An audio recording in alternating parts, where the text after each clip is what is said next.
Hebu fikiria kuzaliwa na mwili uliounganishwa na mtu mwingine tangu siku ya kwanza ya maisha. Inaonekana kama simulizi la filamu, lakini kwa baadhi ya watu huo ndio ulikuwa uhalisia wao.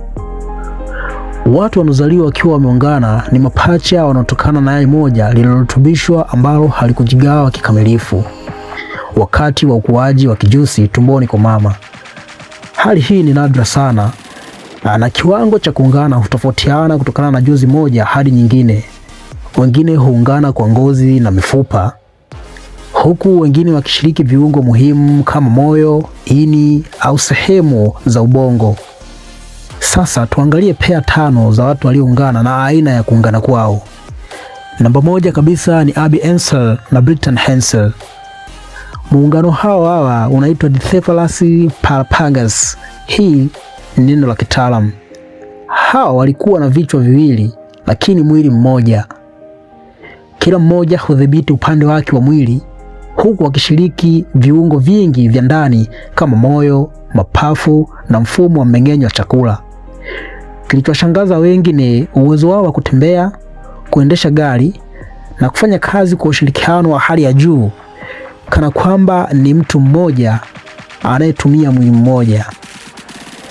Namba 2 ni Lori Shepherd na George Shepherd. Aina yao ya muungano wao ulikuwa unaitwa Graniopagus kitaalamu. Hawa walikuwa wameungana kwenye fuvu la kichwa, huku kila mmoja akiwa na ubongo wake. Licha ya kuunganishwa, kila mmoja alikuwa na maisha, malengo na vipaji tofauti. George alikuwa mwanamuziki wa muziki wa country, jambo lililoonyesha kuwa waliweza kujenga utambulisho wao binafsi licha ya hali yao ya kipekee ya kuungana. Namba 3 ni Chang Bunker na Eng Bunker.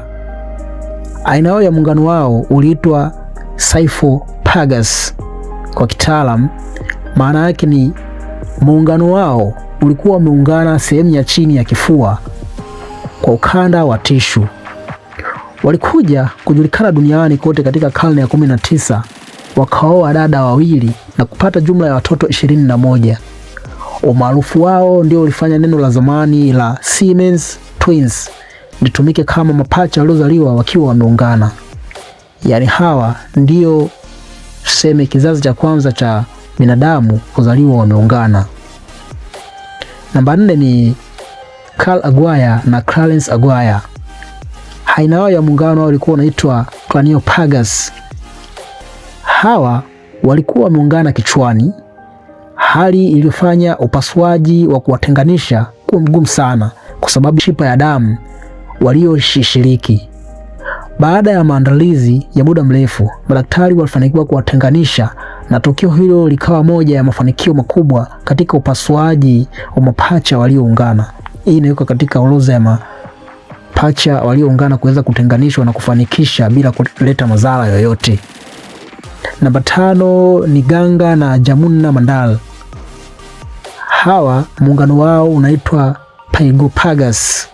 Yaani walikuwa wameungana sehemu ya chini ya mgongo na makalio, wakiwa wameelekeana mgongo kwa mgongo.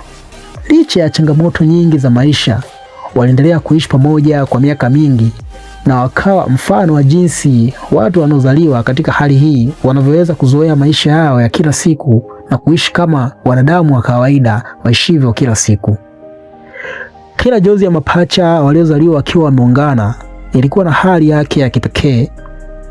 Tofauti ya sehemu walizoungana ndio huamua changamoto wanazokutana nazo, uwezekano wa kutenganishwa, upasuaji na namna wanavyoishi maisha yao. Kwani kuna baadhi walifanikiwa kuweza kutenganishwa, lakini kuna wengine walishindikanika kutokana na utegemezi wa viungo vyao kwa miili yote miwili. Asante.